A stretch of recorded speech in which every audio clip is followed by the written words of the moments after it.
Hello. Okay, great. Uh, Good morning, everyone. I thank the organizers and ARIA for the opportunity to work on this very important project. Today, allow me to talk about the digital economy of the Philippines. This is how next slide please, my presentation will proceed. It will begin by providing a general background of the Philippine digital economy using data from the Philippine Statistics Authority, or PSA. Next, would look at other components of the Philippine digital economy which have not been fully explored by the official statistics. I will next discuss the Philippine policy environment, followed by critical issues raised by recent studies and in literature, and finally conclusions and recommendations. In the next slide, allow me to present the definition that is being used by the Philippines for the digital economy. Following the Philippine Statistics Authority, the digital economy includes all activities or the broad range of activities which include the use of knowledge and information as factors. Could you go to the next slide, please? Factors in production, information networks as a platform, and how the information communication technology sector spurs economic growth. The key aspects here are the use of knowledge and information as factors of production and information networks as platforms. In the next slide, I present the three components of the digital economy which are also officially measured by the Philippines. First is the digitally enabling infrastructure, which actually can be seen as the foundation of the digital economy in the Philippines. Next would be the digital transactions, which we can think about as e-commerce, and it includes all the transactions and other things, whether business to business or others. Next would be digital media, which refers to the content that people create, access, store, or view on their digital devices. In the next slide, using this definition, the Philippine digital economy in 2022 amounted to 2.08 trillion pesos, contributing 9.4% to the country's gross domestic product. Digital enabling infrastructure in 2022 was higher by 7.5% compared with its amount of 1.49 trillion in 2021. Telecommunication services and professional and business services had the largest shares to digitally enabling infrastructure. E-commerce, which comprised 20% of the digital economy in 2022, grew by more than 25% from its previous year of 328.84 billion pesos. Meanwhile, digital media content accounted for 57.41 billion, or 2.8% of the total digital economy. It grew by 11.8% in 2022. In the next slide, we talk about employment.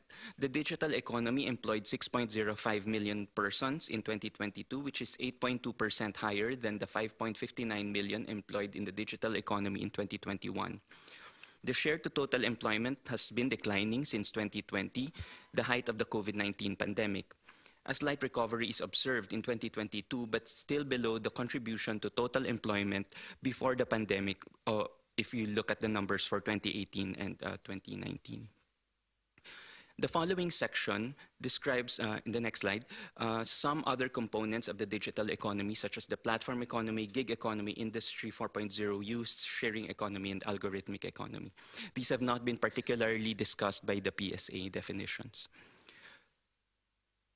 The 2021 Survey of Innovation Activities conducted by PIDS reveals that 27.7% of firms use digital platforms, defined as internet-based intermediaries and infrastructures facilitating multi-sided market interactions. Facebook is the most common platform, followed by GCash, the only local platform reported. Other platforms include Viber, Messenger, Zoom, Shopee, and Lazada. Platform owners earned an average of 141 million pesos in 2021. With the industry sector earning significantly more than services or agriculture. Digital platforms employed about 1.26 million people in 2021, with more females in services and more males in agriculture and industry sectors. In the next slide, we talk about the use of fourth industrial revolution technologies. The Survey of Innovation Activities in 2021 covers awareness, use, and barriers to adopting fourth industrial revolution technologies. These would include AI, IoT, blockchain, and others. Although offering benefits like increased productivity and improved public service. Although comprehensive data on Industry 4.0's impact on the digital economy is lacking, its use by various its use varies by sector. So the survey was able to capture the use. IoT and 5G are widespread, relatively widespread across industries, while genomics and blockchain see less use. Automation and AI are more often mentioned in agriculture and manufacturing compared to non-manufacturing sectors, which often mention automation, wearable tech, and 3D printing.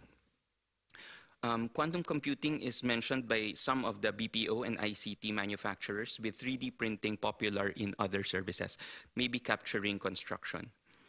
Despite high awareness of fourth industrial revolution technologies, their adoption is limited, primarily due to high costs and lack of funds, especially in agriculture, where demand for these technologies is low. There seems to be an impression coming from the survey that there is no demand from agriculture for these technologies.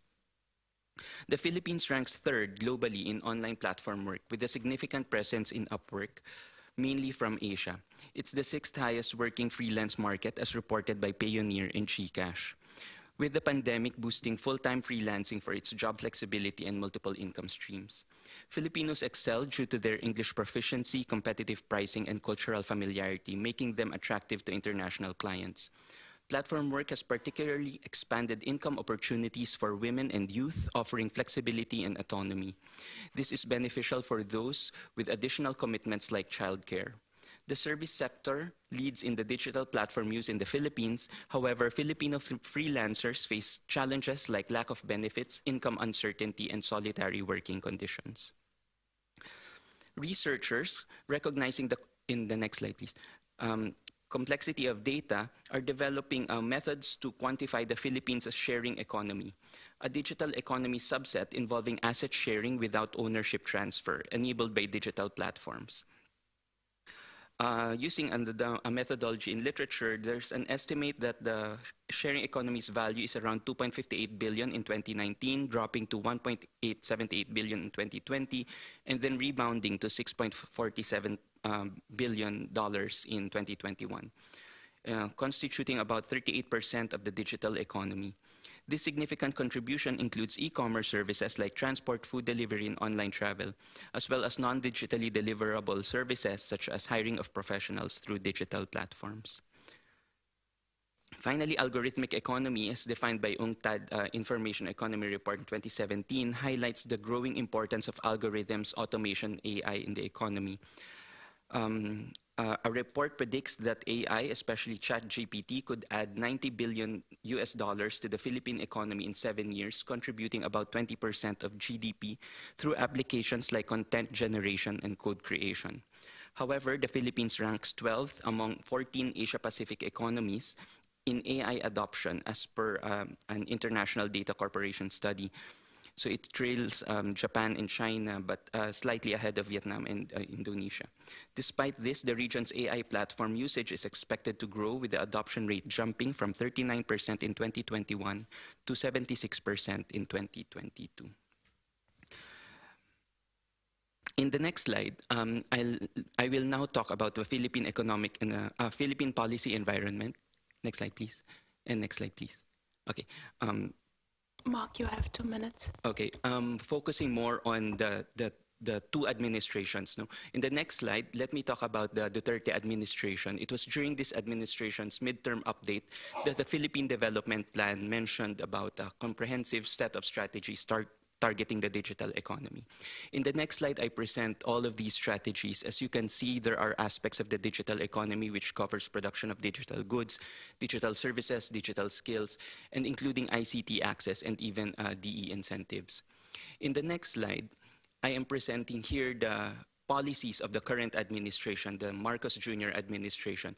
And these strategies identified may be viewed as additional strategies or upgrades to the previous administration strategies. In the next slide is the table, again, presenting upgrades to what has been presented earlier by the Duterte administration, again, building on the foundation of the previous administration. Could we move to the next slide, please? Okay, I think it is also equally important to mention that the Bangko Sentral ng Pilipinas, or the Philippine Central Bank, has contributed a lot to the growth of the digital economy in the Philippines through the following projects and programs: the National Retail Payment System in 2017, the Quick Response, or the QR Code Philippine Initiative, has also led to an increase in digital transactions, and the launch of the Digital Payments Transformation Roadmap in 2020. More than these programs, there are also BSP policies supporting the digital economy, such as the Financial Consumer Protection, regulations on virtual currency exchanges, and a fintech regulatory sandbox. The next two slides, I will not go through them in the interest of time, because I just want to highlight that there are very specific policies in the Philippine Development Plan for this administration that specifically targets the use of digital platforms, Industry 4.0, gig economy, and the sharing economy, as you can see in the next two slides. Finally, let me mention that the Philippines recently passed the Corporate Recovery and Tax Incentives for Enterprises Act, or the CREATE Act, which provides key incentives for the digital economy. This is applicable to all industries, but I highlight here the three incentives that may be more important or relevant to digital economy industries, such as the income tax holiday, an enhanced deduction for research and development, and the longer net operating loss carryover, which again may be significant for digital startups. Next slide, please. Okay, the next two slides are recently, the Philippine Institute for Development Studies launched a book on the critical issues for the digital economy. I'm a contributing author to that. And here are some of the main issues raised. There are 8 issues. The first 3 are about infrastructure and the lack of digital economy, digital resources. And then the number 4 is about issues on trust and the use of digital platforms. 5, 6, 7, 8 are summarized here, looking at very specific issues, such as issues for the gig economy, and some also of the application of laws governing the digital economy. Can we now move to the next? Okay.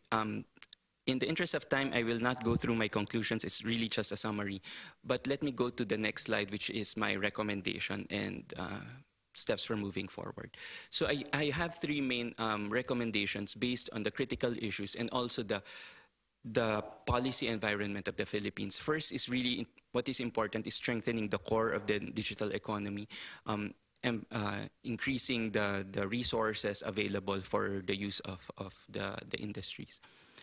There's also a need to address the fragmented policy support for the digital economy. As you can see in the tables, it covers so many aspects of the digital economy, but there is no lead that is taking charge in assessing and formulating all these policies. So it's similar to a Christmas tree where you just keep on hanging many things there and hoping it will look nice.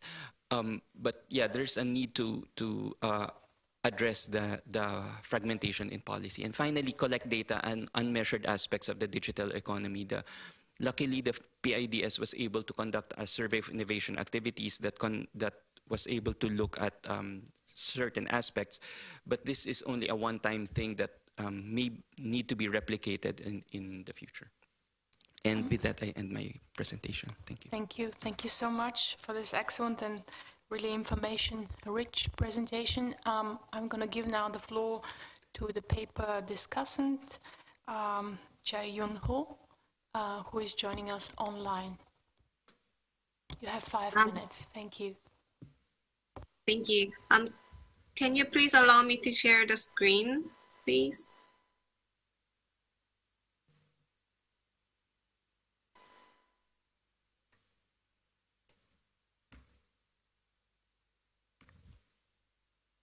Okay, good morning, everyone. My name is Jae-Yoon Ho, and I'm currently an assistant professor of technology management at Yonsei University in Korea. First of all, thank you very much for giving me this opportunity to discuss the paper on the digital economy in the Philippines, which I read with great interest.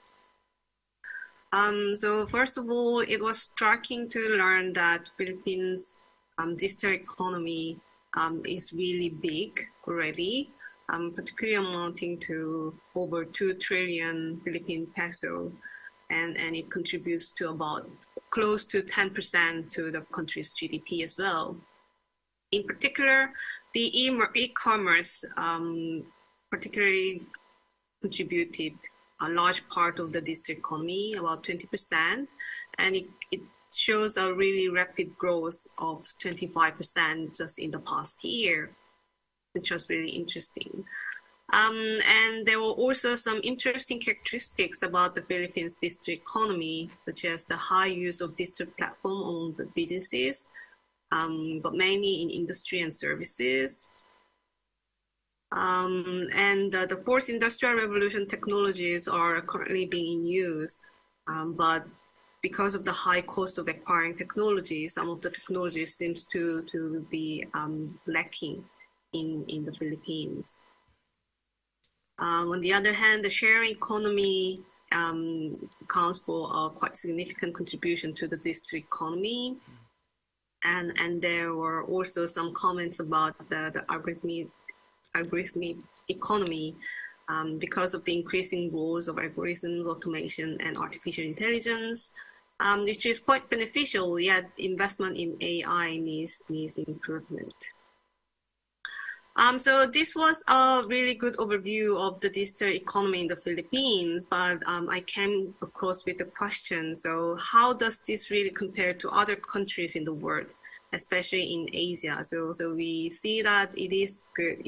The district economy in Philippines is good and growing, but how does this really compare to the rest of the world?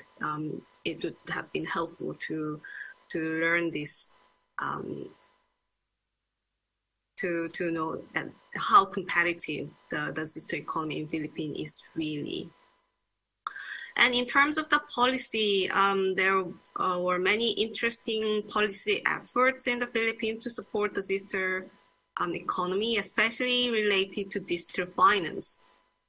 There were a lot of interesting policies, such as the digital payment transformation roadmap launched in a few years ago, and Quick Response Philippines initiative, and financial consumer protection framework to protect the consumers in the digital financial space. And last but not least, the fintech regulatory sandbox allowing the fintech firms to test their services was also very interesting. There were also other policy efforts, such as the provision of social protection to freelancers and contractors to support the gig economy, and to support the algorithm economy. There was also a Center for AI Research to support the technology upgrading of the micro and small medium-sized enterprises. So while these were all very interesting, I also came to a question. So it seems like there are a lot of policies that are kind of fragmented, as the author claimed, and they seem to focus on very narrow and specific type of policies in particular areas, rather than more broad and general policies across the broad areas of district economy. So, for example, the author also mentioned the infrastructure-related issues as one of the critical issues of Philippines' digital economy. So how about the broad general infrastructure that would support the whole digital economy? It seems like the Philippine government has been lacking such policies to develop such infrastructure. So there are some gaps in the number of internet service providers in the country. And the IT services are very expensive, yet the quality of the internet are quite poor. And there are only few secured internet servers in the country, as well as the failure of job market to meet the increasing manpower requirements. So all of these more relatively infrastructure related, but and also enabling facilities that would support the whole digital economy of the country seems to be lacking, which needs greater support by the government. And also some of the capacity-related issues of the governments were highlighted, such as the policy bottlenecks despite the plans and programs being implemented, some of the inconsistencies in the application and the delayed implementation of the laws, increasing the uncertainties in businesses and environments, and also lack of information on access to financing and other support programs. So it seems that while Philippines government is doing a quite good job in some of the narrow and specific areas of digital economy, such as finances, it needs to play a more broader roles to support the whole digital economy, which requires a greater infrastructure and the skills and the labor, and also the government's general capacity to as a coordinator and collaborator and supporter. So that concludes my discussion. Thank you very much for the great paper and also giving me the chance to discuss this. Thank you. Thank you so much for this valuable input. As I mentioned previously, we do not have comments from the government officials, so I'll be happy to open the floor for any questions before giving back the word to Mark. So please, any questions to Mark or to Jae-yoon, floor's yours. I may. Sorry. Thank you, Mr. Mark, for your interesting policy paper presentations. If I could ask two questions here. If you could kindly elaborate on the policy priorities in digital. Sorry.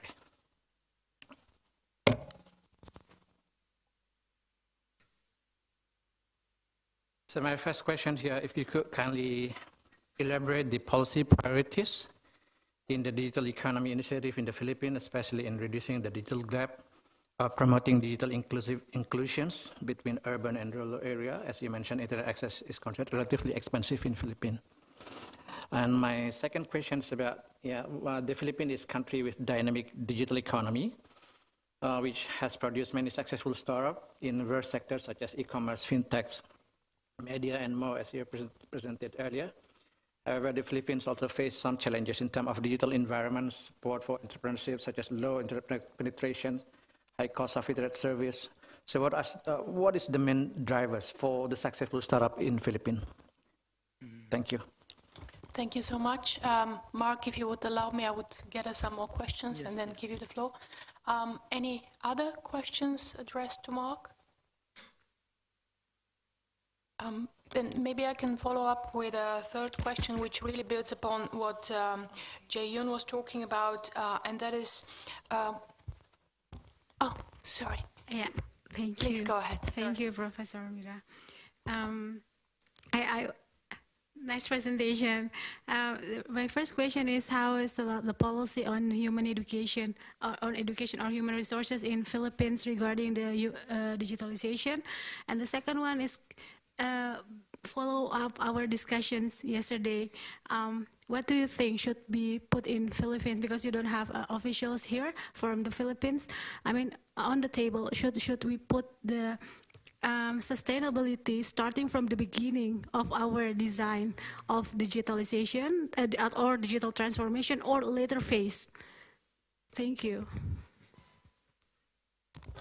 Mark, floor is yours. I'm going to skip my question for the sake of time. Please go ahead. Okay. Thank you very much for all the interesting questions. Let me try to address them one by one, but may I request that could you flash slide number 17, please? Maybe just to address the question on how does this compare, the discussion on how does the Philippines compare for the rest of the world. It was part of the initial draft, but I took it out. So, but if I remember correctly, we're more in the lower half, maybe because of certain issues that are related to the critical issues. But yeah, thank you for recognizing that. Yeah, it seems 17. Next slide, please. 18. Thank you. Okay, so these are the priorities. No? So if I can maybe allowed to mention what are the priorities, and then so these are it. No? So if you can see, the priority would be to, for example, the production of our digital goods, then it specifically prioritizes certain sectors like industrial manufacturing, transport clusters, a cluster on technology, media, and telecommunication. So this one looks at upgrading of the digital services which are already present in the previous administration. And it also looks at promoting the use of data analytics. Health and life sciences is another sector that is being emphasized. And then e-commerce adoption, which is supporting for both industry and services to accelerate e-commerce production of all the MSMEs. So these are the priority areas for the Marcos administration. But as I've mentioned, the strategies are scattered in all the different plans, in all the different strategies, in all the different chapters of the Philippine Development Plan. So I had to go through all of them to see if I'm covering all the important strategies. And it doesn't seem to have a unified framework that seems to focus on a certain goal. And maybe perhaps this is because the Philippines does not have a bureau or a department related to digital transactions or e-commerce. What we have is that it's currently the e-commerce bureau under the Department of Trade and Industry, but it's just ad hoc. It's still not formally defined or is formally established. And that's just looking at the e-commerce side. No? So it doesn't look at all the other aspects. So the other aspects would now have to go through all the different departments, and now which sort of leads to this fragmentation that we can see. Okay, what are the successful drivers? I think it's the private sector. The very strong IT BPM sector is the one that is really pushing for the demanding a reliable ICT infrastructure and reliable human capital. So they're the ones who are actually investing in the training and doing these things. So I think it's a really strong IT BPM sector that is in a way driving this. Another would be what the BSP has done. No, say they have really equipped a lot of the Filipinos to have their transactions. So the digital transactions became accelerated during COVID, but the policy framework was already there. And I think that's one of the reasons why it grew so fast. As you can see for the e-commerce, it really grew so fast. Okay, compare the rest of the world, successful drivers. And then policy on education and digitalization. Yes, yeah, we were talking yesterday, and if in the elementary school are we teaching students about how to be more critical with the use of Facebook, the use of digital platforms, and the use of Shopee or Lazada platforms. Because of this, it makes it really easy to be a consumption economy in the Philippines. No? So if you have an 11-11 or 10-10 or 12-12, then it becomes so easy to spend in the Philippines.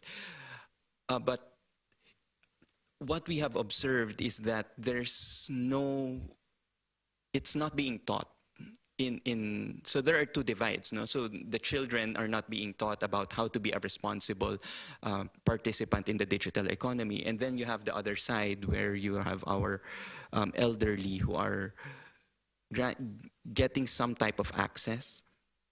But still, it's not being addressed. No? So they easily sometimes get caught in these phishing scams.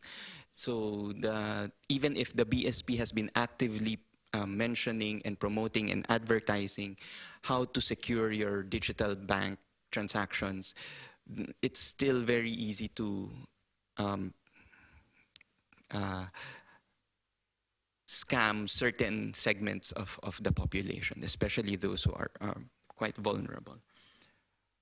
And finally, yeah, I, it was a very lively discussion yesterday about whether how should ASEAN position itself in the digital economy and the twin transition. So should we look at it at the same time, or should we allow the industry to grow and then at a certain point we incorporate because of course it's going to be it's going to restrict some parts of the growth, no? Because you cannot really use as much dirty energy or coal, and you would rely more on renewable energy. But I think my position is really to do it at the same time, no? The twin transition should not be seen as two separate transitions, but in a way transitions that or forces that are being imposed on us or acting on us at the same time. And so our strategies should be addressing these two forces also at the same time.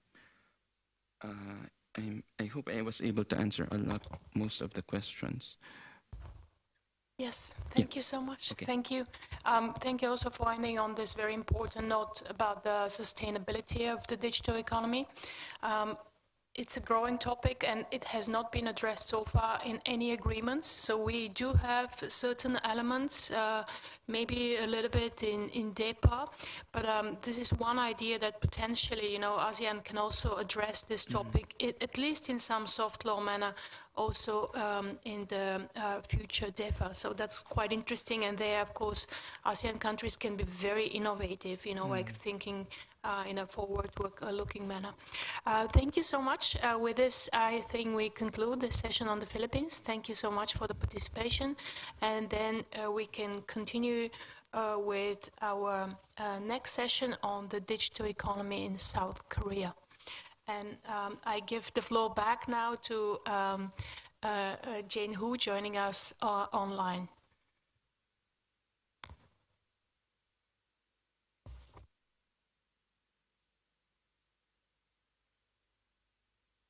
Good morning, everyone. It's Jae-yoon again, and I'm here to present about the digital economy in South Korea.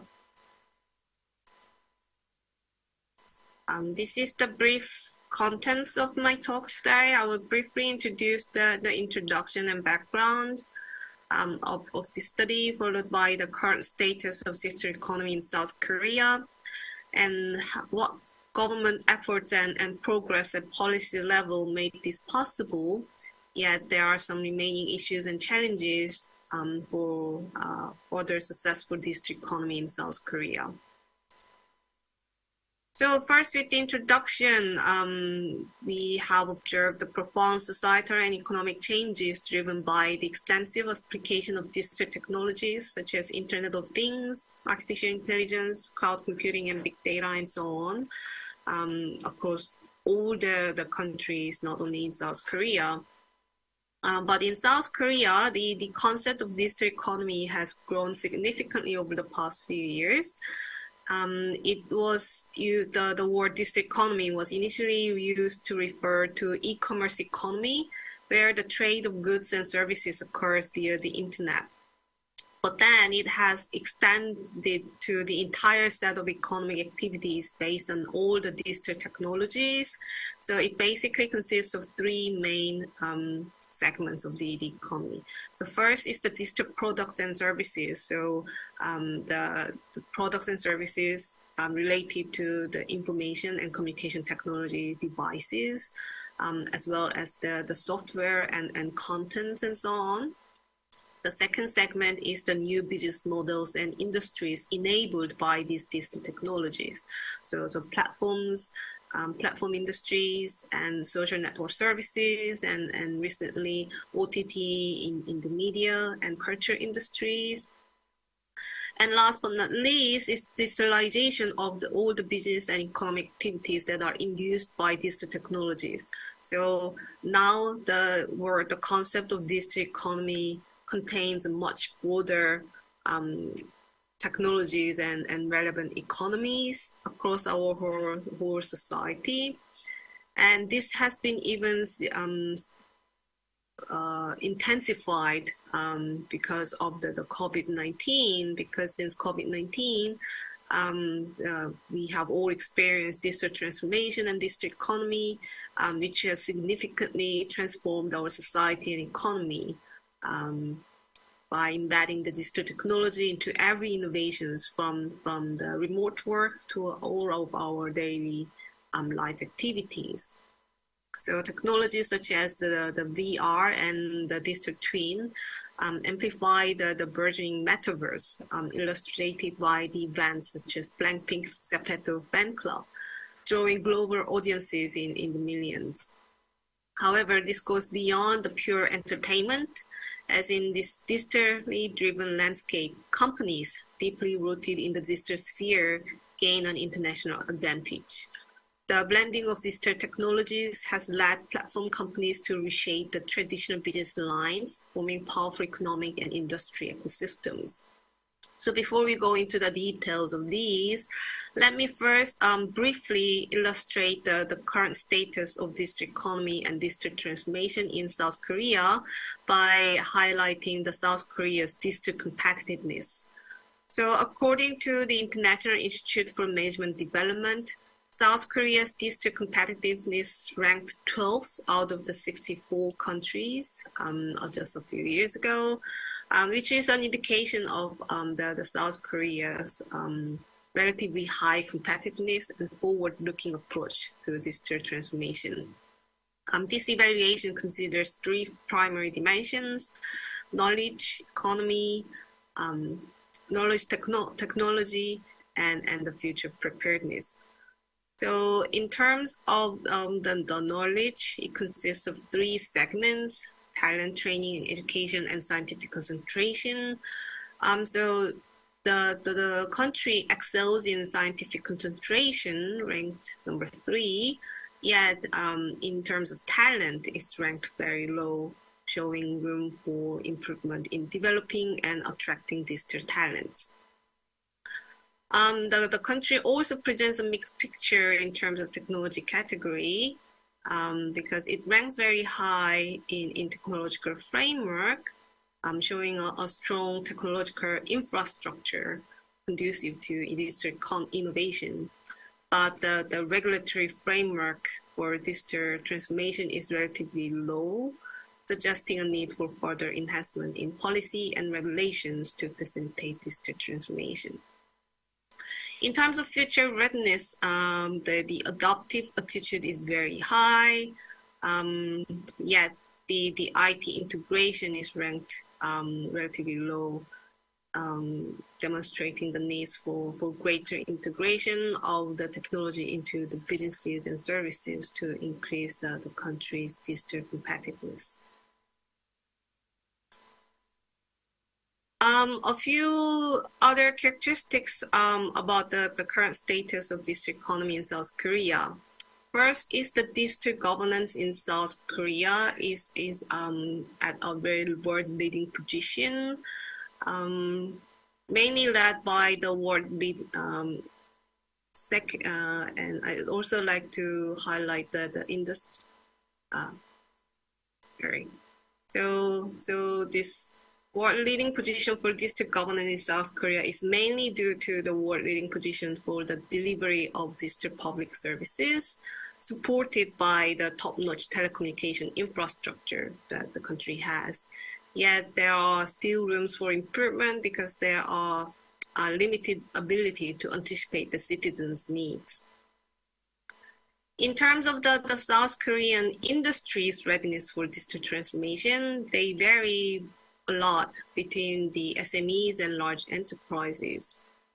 A recent study by the Ministry of Trade, Industry and Energy revealed that while almost all the medium-sized enterprises acknowledge the importance of digital transformation, just 20% have begun such initiatives, in contrast to 50% of larger corporations say that they are ready for digital transformation. As shown in this figure, on average, domestic companies were at the initial deployment stage of the digital transformation, showing our countries, the industry's readiness for digital transformation. Yet there are slight variations across different segments of the industry. So, for example, the IT services sectors adopt to digital transformation much faster. It's nearly at the expansion stage compared to manufacturing, particularly non-IT manufacturing sector, which is still at the foundational work stage. In terms of the citizens' readiness for digital transformation, we have observed broad population's adoption of online economic activities, including shopping, banking, and so on, especially after the post-COVID-19. But the problem is that there is a significant digital divide among especially among the vulnerable groups, such as elderly, disabled, and farmers and low-income individuals. Those are do have relatively lack of access to such technologies and relevant economic activities, which is becoming more problematic nowadays. Nevertheless, the Korea does have a relatively competitive environment for this economy, and this is mainly because of the government's efforts and to support the South Korea's rise as a digital powerhouse since the 1980s. So one of the early policy efforts include the National Basic Computing Network project in the 80s. So that basically laid the foundation of all the infrastructure of in terms of the digital technologies. And then in 90s, the government has established the Ministry of Information and Communication. Jay, you only have 1 minute left, just that you know. So. Yeah, thank you. And the Cyber Korea 21 strategy was widely implemented across the country. And this has continued until very recently to support the fourth industrial revolution. And in 2021, the Basic Act on Informatization has been changed to Basic Act on Intelligent Informatization, highlighting this digital transformation supported by this AI and other digital technologies. And recent policy efforts towards digital transformation include the Digital Platform Government Committee, as well as the South Korea's digital strategy, which consists of various strategies across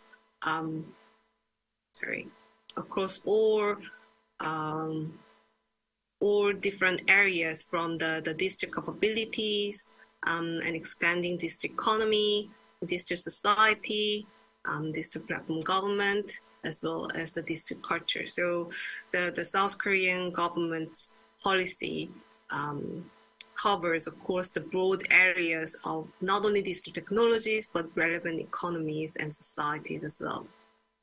Yet there are still some remaining issues and challenges to support the successful digital economy and digital transformation, such as the emerging divide, which I just mentioned.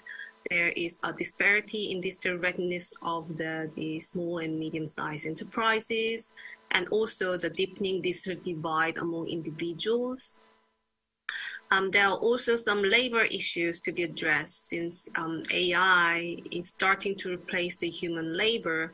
The current ratio of the human to robot is about 7:3, but it is expected to increase to 1:9, which is very dramatic in only 15 years. So we need to prepare for that.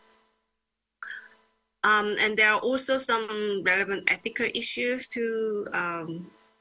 that we have to concern regarding the coexistence of the humans and robots. So we need to ask ourselves the questions such as, should robots with human-like cognition and emotions have rights? When AI-driven entities make impactful decisions, who is accountable? So these are some of the very philosophical questions associated with the ethical issues. And there are also some issues about the democratic digital economy because of the growing power of technical giants, call for transparent and democratic management of these resources. And last but not least, there are also privacy as well as the security issues in the digital age. We are now facing increasing challenges of safeguarding the personal data. And this also is related to the cybersecurity issues. Jae-hoon, is that okay if we stop now? Could you just maybe wrap up with one sentence? Yeah, so this is my last slide, highlighting some of the few remaining issues and challenges for this economy in South Korea. Sorry that I had to hurry a bit. Thank you very much for listening, and I've opened the floor for the discussant, I believe. Thank you so much. Excellent. So as a discussant, we have Professor Suvian Jusso from Malaysia. He's, however, not with us today, or he will be joining us later on, but he had kindly provided a short video basically summarizing his comments, and we are going to play this now online. Thank you.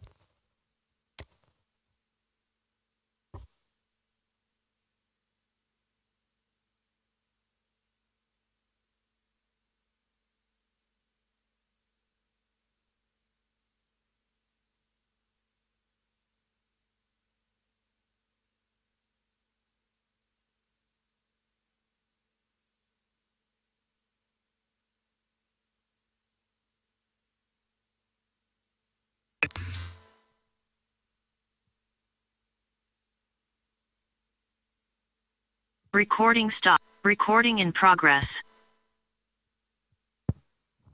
We're having some technical issues, so they're trying to fix it, and we'll share the screen.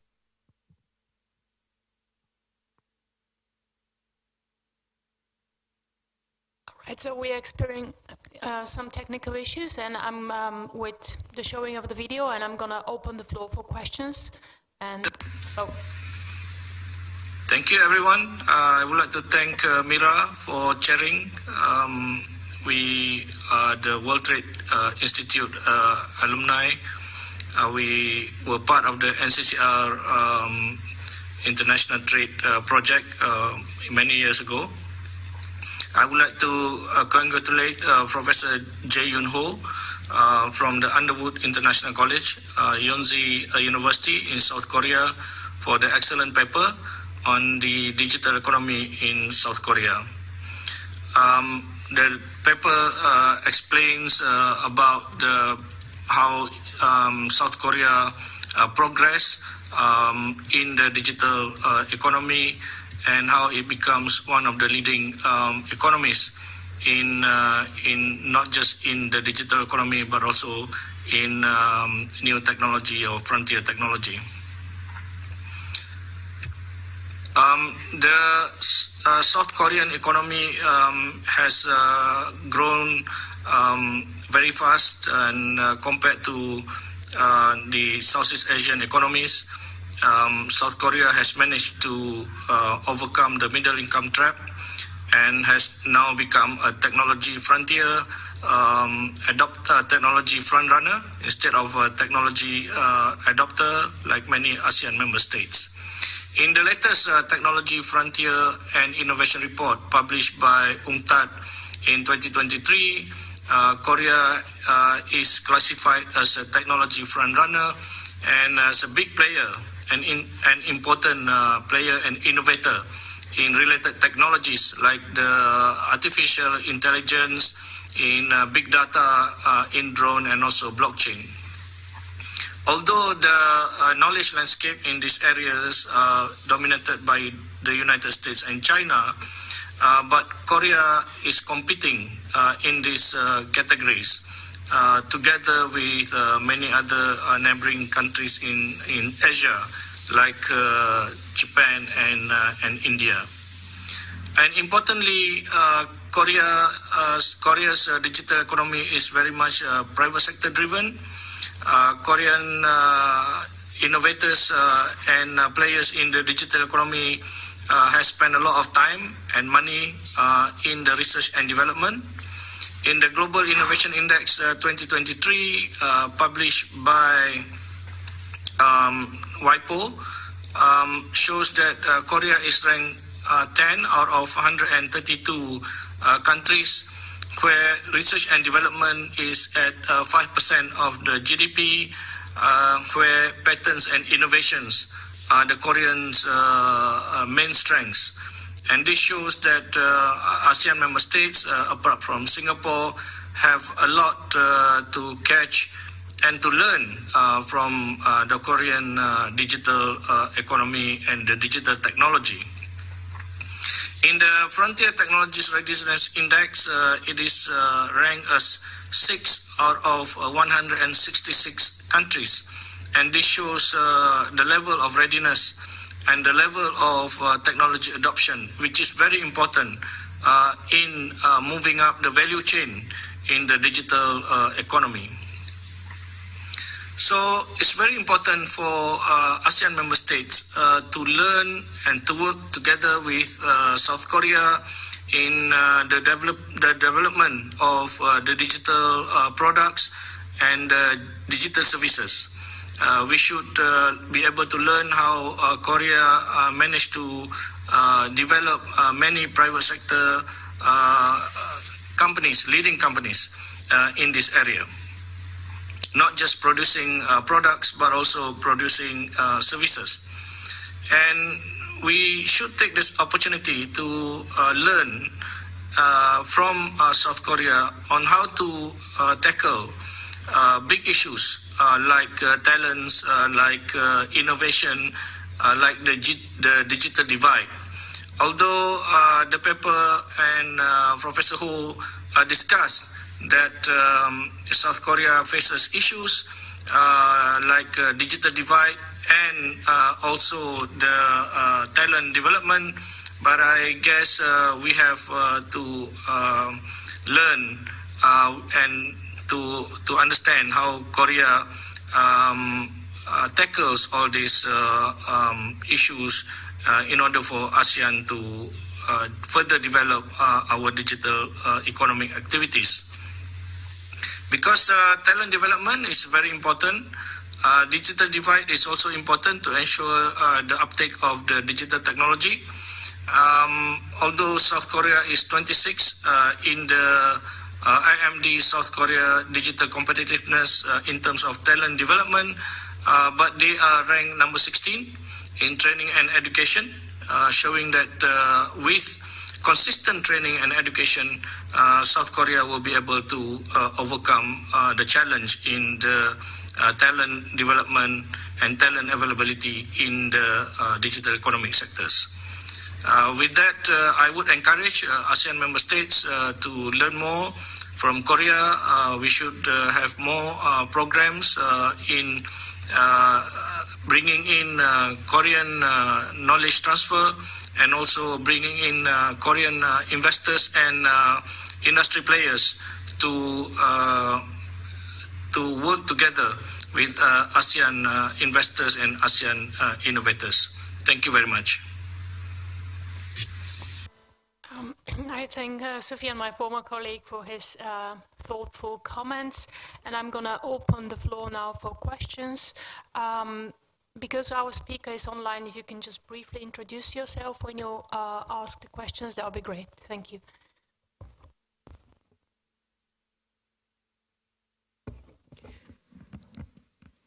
Hello. Juthatip Jongwanit from the Thammasat University. I think my question is similar to the discussion, especially about the digital talented, because as he mentioned that, and also you mentioned that Korea, as we know, that leading country for the digital economy, and I think it's a key player for the innovations. But you also mentioned that Korea also face some challenges regarding the digital talented. But I haven't seen your presentations about how the government in Korea tackle about this problem with its own country, as well as in terms of the attracting the foreign investor to Korea. Thank you. Thank you very much. We have some additional questions. Okay. If it's fine with you, we're going to get them all together and you can then address them. Yes, please.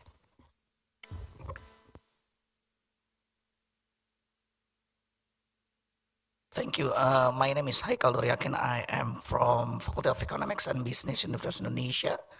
I was wondering about the digital inclusion, digital divide in Korea, because I do not expect that this also becoming the issue. Other is the digital talent, of course. So I would like to see more statistic actually in your paper, right? How much how much severe the digital divide it is because of maybe because of demographic transition, right? That the maybe increasing number of elderly, and actually how the Korean cope with the, how to accommodate the elderly or maybe the marginal vulnerable communities to also enjoy the fruits of digital economy. Maybe that's all. Thank you. We have 2 more questions. If you can take notes. Yes, yeah, if I may. Yeah, sorry.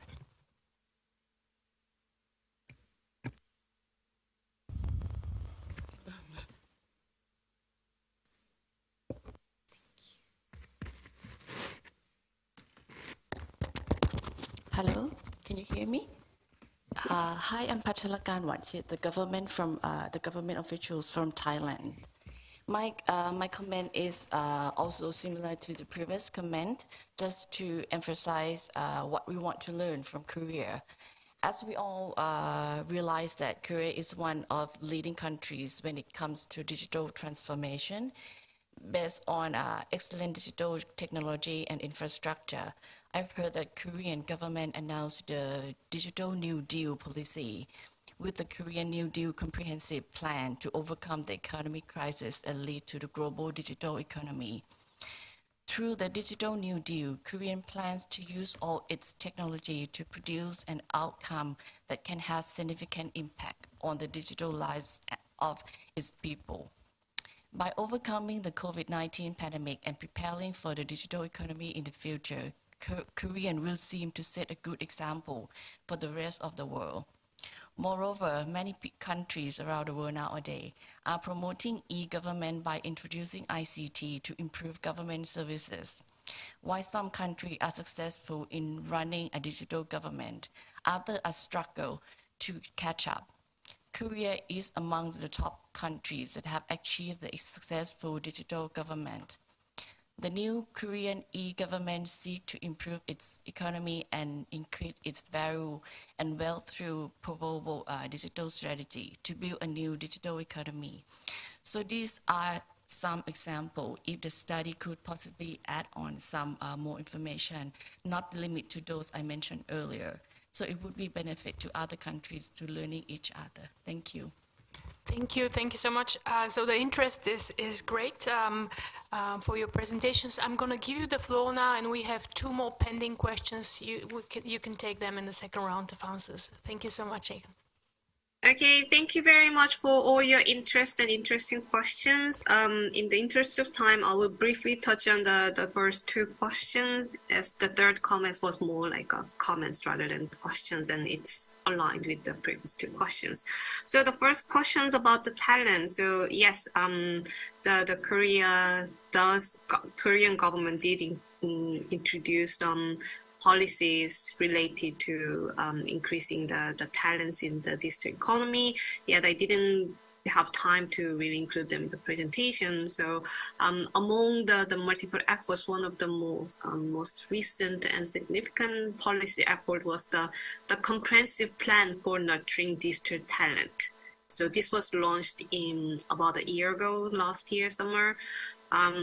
Aiming to cultivate the district expertise across all education levels and targets the development of, the government said, 1 million talents in the area, particularly in AI, software, and cybersecurity by 2026.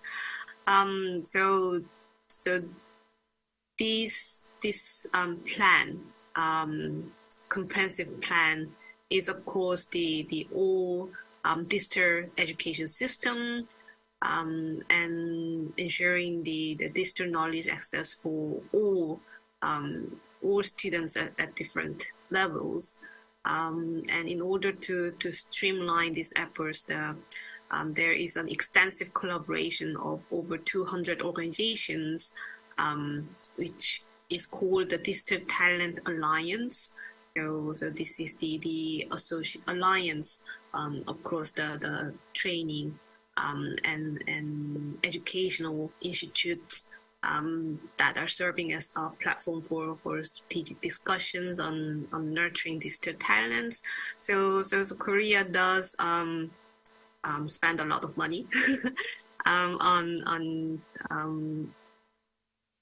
the training issues. And generating the talents in this district area. And the second question was about the district divide. I'm sorry, but I can't find exactly the statistics about the district divide. But I think it is quite recent phenomenon, particularly since the COVID-19, about the society and the government has realized this deepening district divide among individuals. So it wasn't before the COVID-19 that we have experienced such a large adaptation of district technologies and devices in workplace and in our everyday life. So if I go to restaurants, we see the kiosks instead of people receiving the orders, and almost all the small shops now have the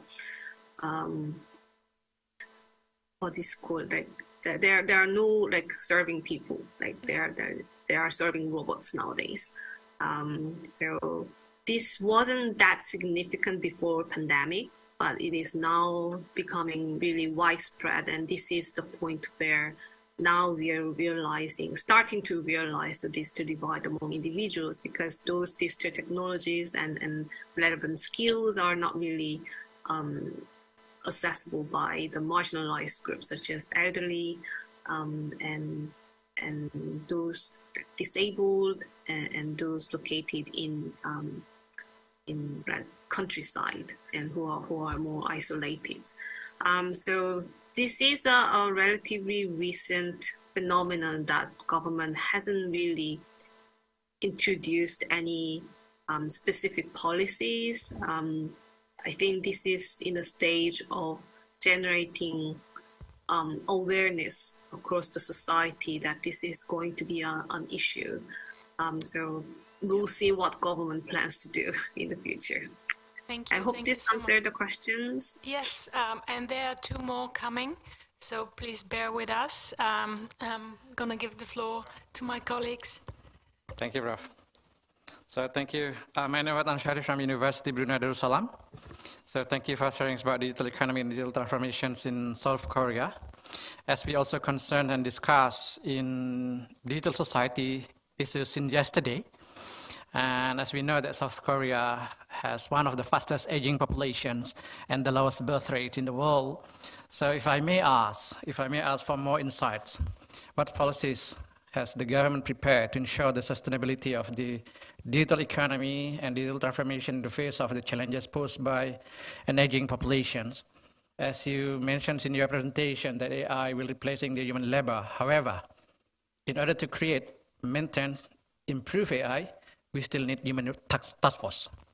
So again, my question here, what policies and government prepare to ensure the sustainability of DE and DX in the face of aging population? Thank you. Actually, I have a similar question. So I would like to learn more about South Korean government's effort, policies, and initiatives to help manage South Korea's fast declining population, right? In terms of labor shortage and the use of digital technologies in industries, but also the use of digital technologies to manage the aging population, such as in the care industry. Thank you. Yes, thank you. Floor is yours. Thank you for the very interesting questions. So those are the questions that I also had myself. But from the research that I conducted for this project, I couldn't really see much of the intersection between about the government policies across the district economy and the aging population. So I'm sorry, I'm not an expert in this area. So about this aging population and decreasing birth rate, I'm not the most expert to really give you this is the exact picture of what the government is doing. Having said that, I can still see some of the more high level movements at the government and policy level, what they are doing, trying to address these challenges. They are really introducing a lot of policies to increase the birth rate, which is not really working. So this is probably not what you want to learn or hear from me. But so another way the government is trying to address this issue is, I think, is migration. So there are a lot of migrants coming from across the world, largely from South Asia.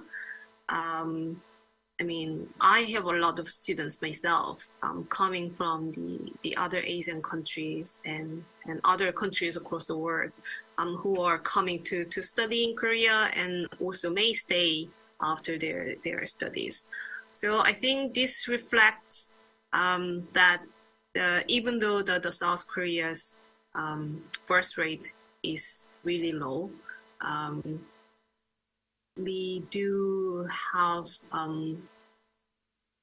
potentials to increase our population with a lot of government policies that are more favorable towards immigrants. That would be one way to address them, but then the deepening district divide among individuals might become a greater challenge, I suspect. So that would be something that would be interesting to observe for the next few years, how the government is trying to address these issues. Thank you so much for joining us and for your invaluable insights. With this, we conclude the session on South Korea. Thank you, and we can break for coffee and tea and come back again at 11 o'clock. Thank you. Bye-bye. Thank you. Bye.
right, so we continue now with the digital economy in Myanmar, and we'll be joined online by the author of the paper, Kong Miat Hut, and I give her the floor.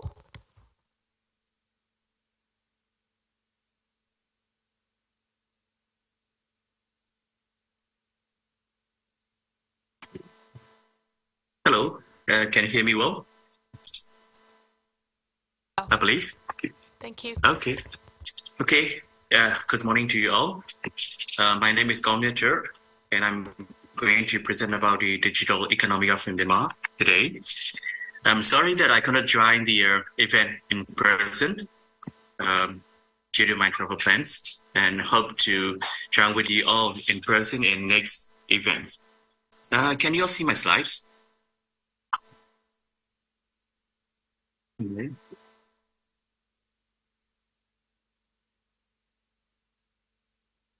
Actually, I'm sharing my slides. Can you all see my slides? Yes, we can see. Okay, thank you very much. So I'm going to start my presentation. So this is the agenda of my paper. Then I'm going first to the limitation of the time. This is the Planetary Government Roadmap. We all know that now our country we all suffer from the COVID-19 pandemic. So we are trying to recover, and we are now right in the accelerated stage. And we means in Myanmar believe that we are ready for the transformation stage. This data in recent years, and Myanmar had witnessed the significant increase in digital adoption. Our people successfully rebuilt their business during after the COVID-19 pandemic by using the technology as a means to connect, learn, and transact. Not only from the urban areas, but also cover to some of the remote villages. That we all will adapt to the digital technology in these days. Digital technology helped us a lot. This inclusiveness is not just a goal, but a commitment to to ensure the benefit of the digital economy reach every corner of the nation. According to this slide, reference from We Are Social, we can see that the urban population is like 1/3 of the population, and we are using the average Myanmar citizen is using more than one SIM card, you can say. And access to internet, 44% of the population have the access to internet, and 15 million people are active users on the social media. In this slide, you can learn that the population of the internet user has not changed much according to the last year, but we can see a little bit increase in the internet users. One thing to note down that nearly all of the social media users are using from the mobile devices. It means that learning and doing business activities going through from the mobile phones, especially from the Facebook and Zoom application in last 2 to 3 years. Digital Economy Development Committee. It is the one leading organization which is responsible for the implementation of the digital economy in Myanmar. It was established in June 2017. At that time, it was patronized by our late Vice President. Now it is patronized by the Admiral Day Aung San, who is the Prime Minister of the current SAC government. And you can see all of the members of the Digital Economic Development Committee, including the private sectors and academics. When we consider the digital development roadmap, when we are laying the policy, when we are about thinking about the planning or something, we always check against with the state economic policy and UN Sustainable Development Goals. This digital economy strategy is checked against with the state economic policy, number 4, which is emphasized on the digital development, and state economic policy number 11, which is to promote the innovation and development through the technology. At the same time, we like to have a reference and check with the United Nations SDG, just to make sure that we are not going on the wrong track, but we are following the suggestions and idea from the United Nations guidelines, and we are on the right track. That's why we check against whether what we are doing is in line with the UN Sustainable Development Goal, and we found out that what we are doing is under the goal number 9 and goal number 12. At the same time, since 2007, development of the digital economy is considered against under the Myanmar Sustainable Development Plan, which is exactly which under the Pillar 2. Sorry for the mistake. Actually, Pillar 2, Peace and Stability, Goal number 3, and Strategy number 3.7, which is to encourage greater creativity and innovation, which will contribute to the development of the modern economy. Please allow me to add some insight here. As you all know that our nation had changed to a democratic government system by 2011. Since then, President Hussein Singh, who is a transformative leader, led the government and initiated the transformation process by building the infrastructure and human resources capital towards the digital economy.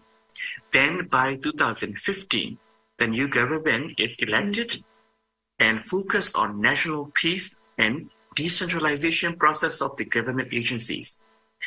The full speed of implementing digital economy is planned out to start by 2021, including the digital ID projects, e-government development, e-commerce development, e-government development, inter-government agency integration, government staff capacity development, national data center, and so on.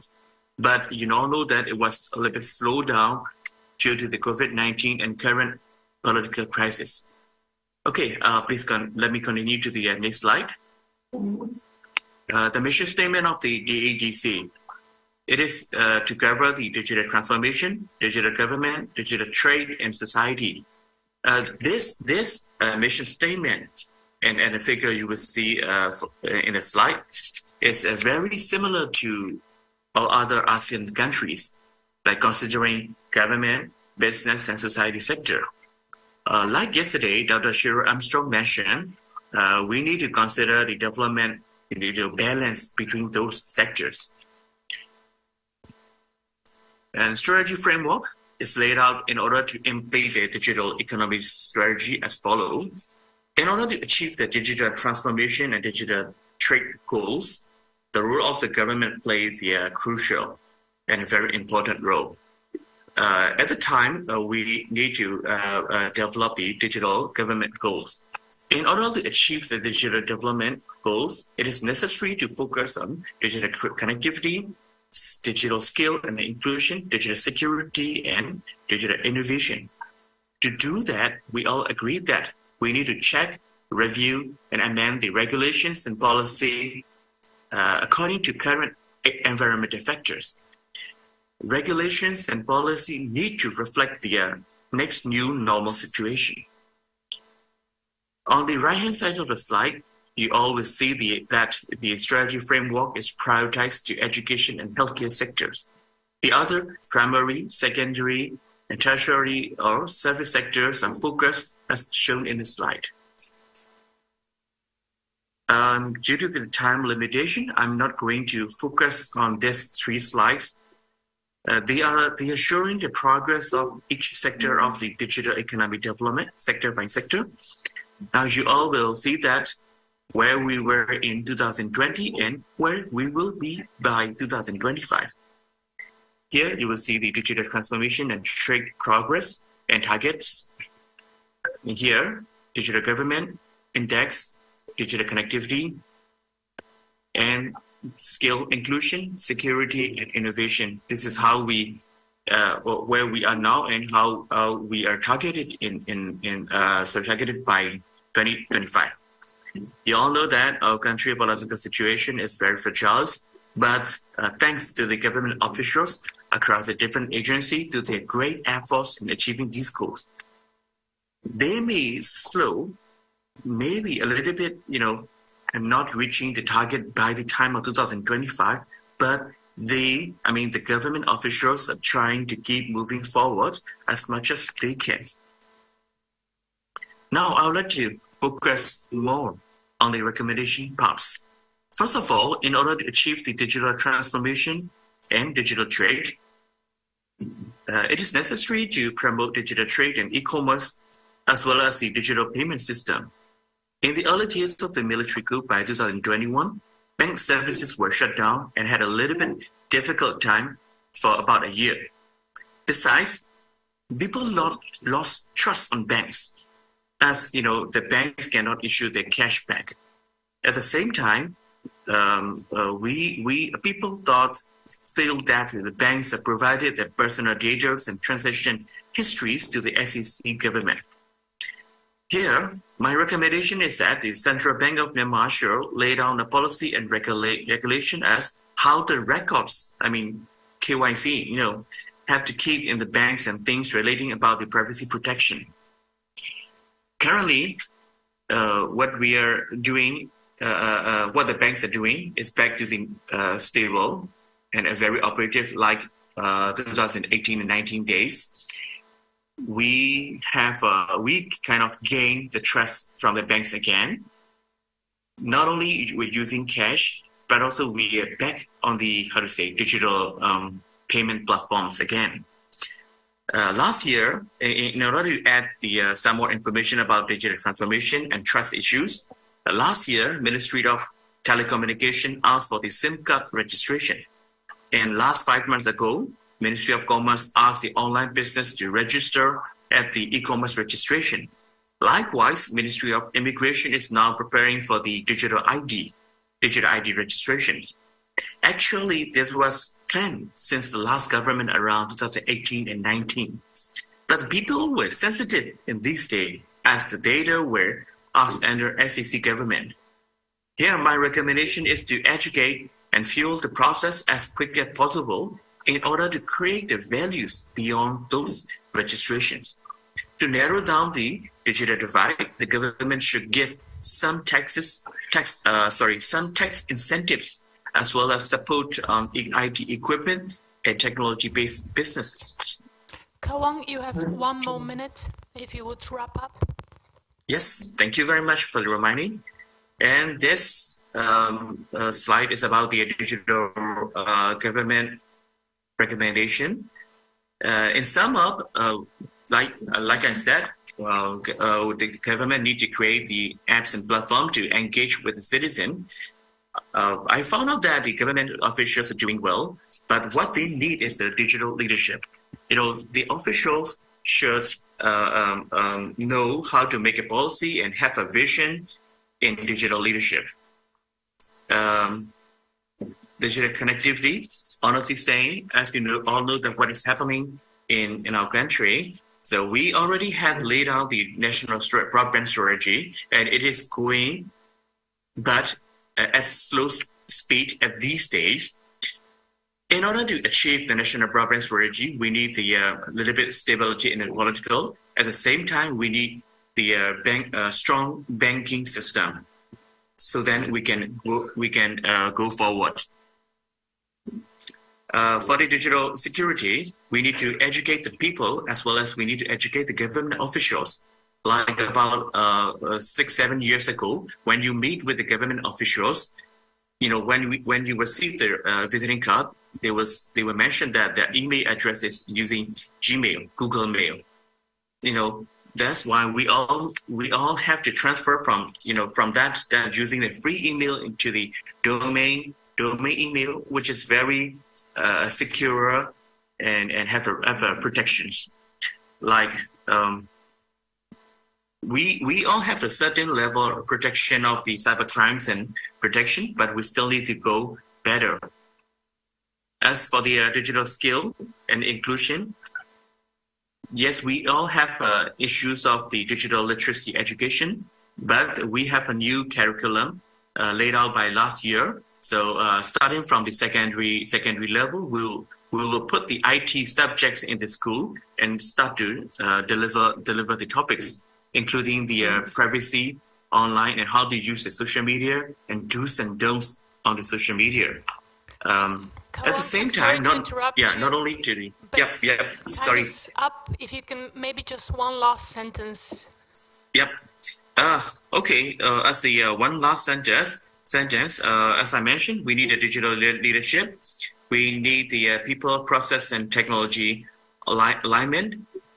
We need to think of the value and recreate the BPR process towards the digital government, including digital economy projects. So that's brief, and let me conclude here. And sorry about the time slip. I'm sorry, we really are out of time. So thank you so much. Maybe you can take up some things afterwards in the discussion. Sure. Thank you so much. Thank you. Now we'll be joined online for the discussion of the paper. We have Sherry Taokong. Thank you very much. Hello again. Thank you very much for the wonderful talk, and congratulations, Dr. Kwang Ya Hood. I don't know how I pronounce your name, if I can do it properly. But I really enjoyed your presentation and reading your paper. I have very brief comments. I took this as a very good learning experience for myself, to gain some knowledge about Myanmar, a country I would love to visit one day. And I think I noticed that in your presentation you have included some additional information, and I think the flow is very clear. I would suggest that some of the specific informations that are not formally included in the chapter I read can be taken into account, can be incorporated. So I have a very brief comment. The first is about the content. I can see a great improvement from the first draft to the second draft, and the 6 areas are noted. There's one additional area included in the second draft. The 6 areas of digital economy have been covered, and you have argued clearly how they were chosen and the relative 5. It meant to be 6. How they are, the relative importance or the priority of these 6 important areas. And I wonder if you could say a little bit more about the roadmap of how to develop this and in terms of addressing these challenges. Of course, in your discussion about policy recommendations, you touch upon so many areas, but as a government with so many competing priorities, I wonder if you will have to lay out what are the things. There's a matter of a sequence as well as a priority. So all these things are important, and I'm sure no one argues and one of them shouldn't be done, but how do we do this? Best. And this is in terms of the content of the paper. And I understand the scope is limited, but if you can say a few words in this regard, that would be really helpful. The second part, thank you. Second part is about the structure and balance. I wonder, given the version I was reading in the second version, the first section is I think it's more or less relevant or applicable to most ASEAN countries. So maybe this is just a point of consideration, whether you want to combine first point 1, 1.0 and 2.0, the first 2 sections. At the moment, the second section is about current digital state of Myanmar.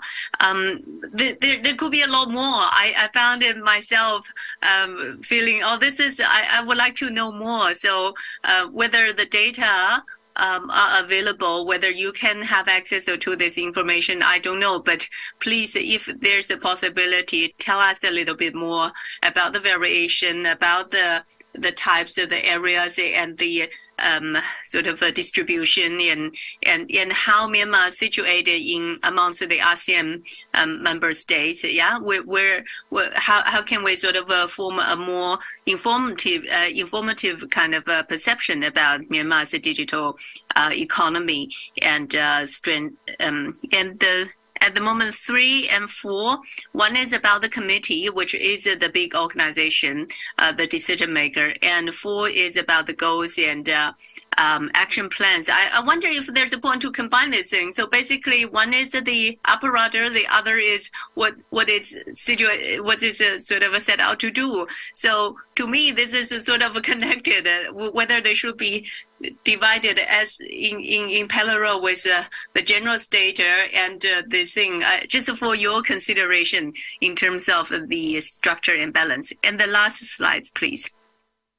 Yeah, last slide. So this is more general thoughts. I do not necessarily know the answer, so I would like to bring it out for discussion. When we talk about a lot of policies, you have provided a very rich discussion, and I think I would agree with almost all your recommendations, and so they are valuable. But at the same time, I struggle to feel like maybe there's a balance between giving normative kind of statement and what is positive, what is really happening, what is really feasible. So sometimes it's not the first best. In many cases, we all know what's the best thing to do, but we fail to do it. So it's not the first best. It's not even the second best. It's basically whatever is feasible, whatever is doable, that is sort of the most relevant thing. So whether we can bring in some discussion to say, look, this is where we are at, that's where we really want to be, in between, how do we do the different stages, the different steps, what's the feasible thing to do? And so if there's any possibility of helping us and enlightening us in this regard, I found it will be really interesting and very valuable. And lastly, formerly there were already some policies implemented. Can we see some evidence? Can we discuss some of the impacts and effects of these policies so that we know what we should build on, how we should adjust it? Yeah. Basically, these are my general thoughts, and thank you very much again for giving me the opportunity to read a wonderful chapter. Thank you. Thank you, Sherry. Those were very helpful comments, and I think Kalkan can improve the paper in light of those. We are fortunate today to have with us also a government official from Myanmar, and I invite Excellency Maria Mio Nguyen for her comments.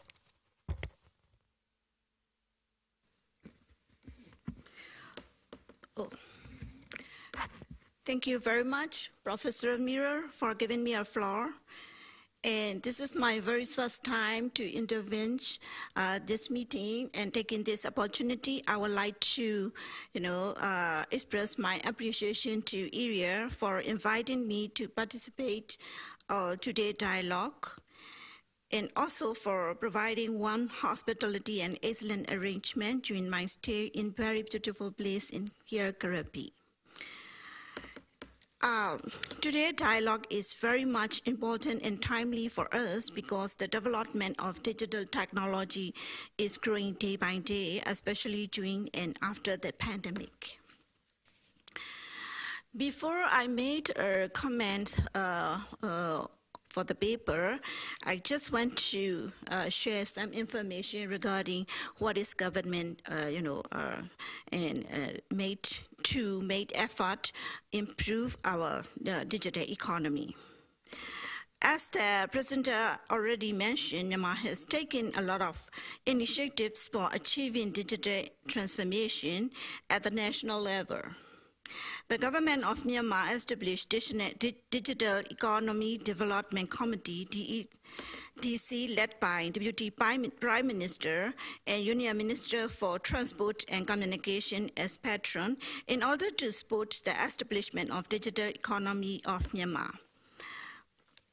The main responsible of DEDC are to develop Digital Economy Development Master Plan, to modify Myanmar Digital Economy Roadmap, to develop human resources, to invite international digital companies or investors to Myanmar, to establish the necessary policies and advising on legislation.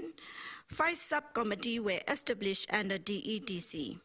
In order to align with national, regional, and global digital development, the EDC Joint Task Force was also formed in 2023 with the representative of public and private sector for Myanmar Digital Economy Roadmap.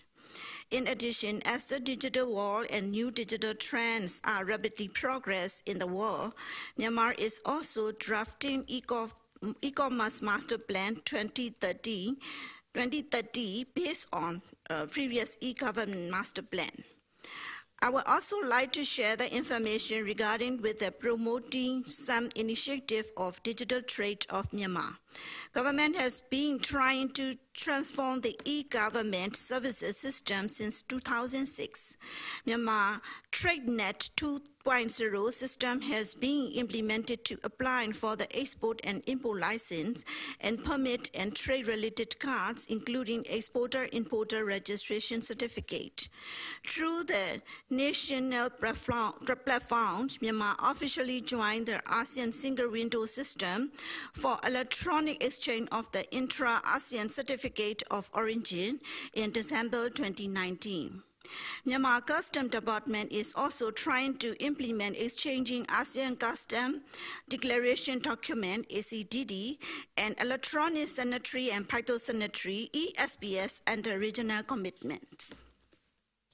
E-government services were provided not only in trade sector but also in investment sector.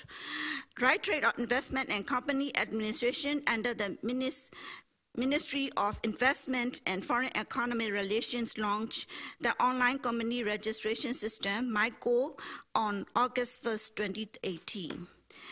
In Myanmar, there was widespread adoption of mobile money and online payments, especially during and after COVID-19 pandemic.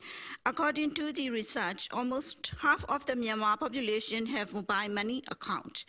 With the acceleration of using mobile banking and payments, the governments of Myanmar, as a function of e-government process, urged to make mobile SIM card registration in order to protect users from fraud concerning financial services and e-commerce activities based on mobile communication systems. E-commerce sector is also growing significantly in Myanmar. E-commerce had become an integral part of the business landscape, especially during and after COVID-19 pandemic. Therefore, for regulating and stakeholder engaging in e-commerce, especially for protecting consumer rights and for ensuring the exercise of ethical business standards, Ministry of Commerce issued e-commerce guideline in September 2023. According to guidelines, e-commerce operator in Myanmar needs to register at the Ministry of Commerce. Since cybersecurity is one of the most important challenges in today's digital age, as an effort of creating safe digital environment, Ministry of Transport and Telecommunication issued cybersecurity policy on March 2023 and also drafted the cybersecurity law.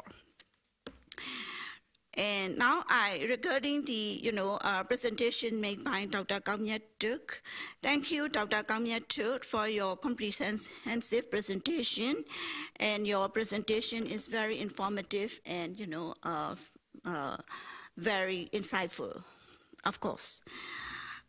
Here, I would like to suggest something to make based on your paper.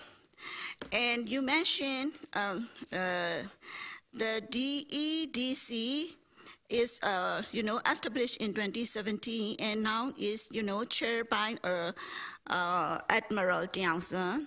And you better not to mention the name, just mention the Ministry of Transport and Telecommunication.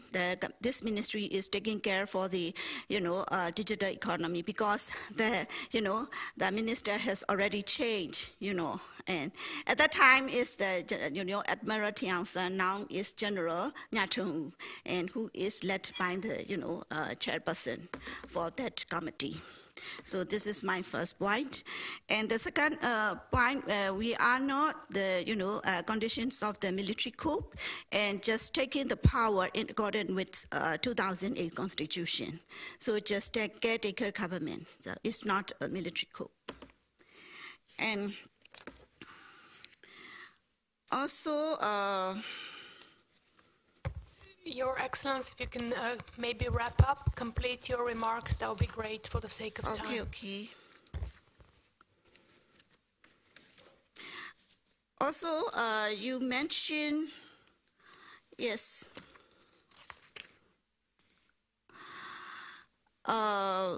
Just I want to make comment is to edit some words in your paper which could confuse the readers regarding the effort of Myanmar in the digital development. I believe that your paper would be a great reference paper for the status of digital economy in Myanmar.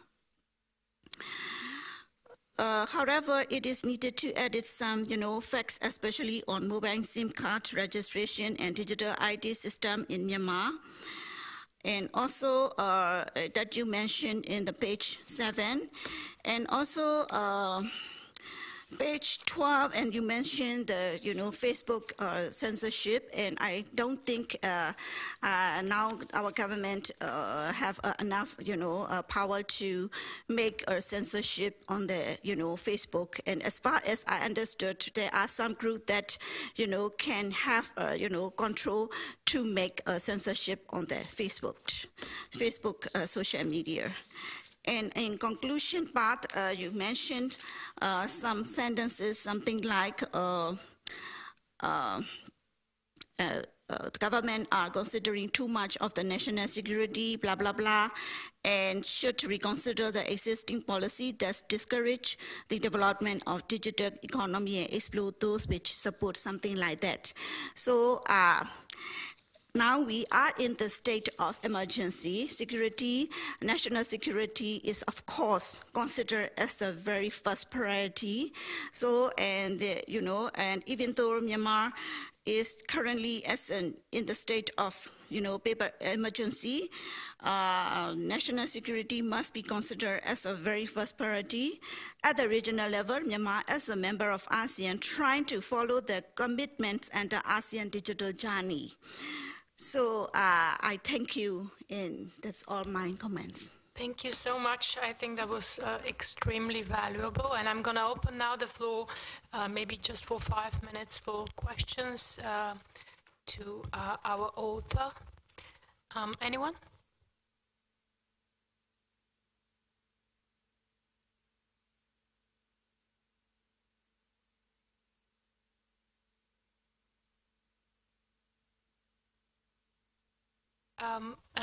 There seem to be no questions here from the floor, so I'm going to give Cao Kang the vote. Sorry, there is a question. I didn't see it.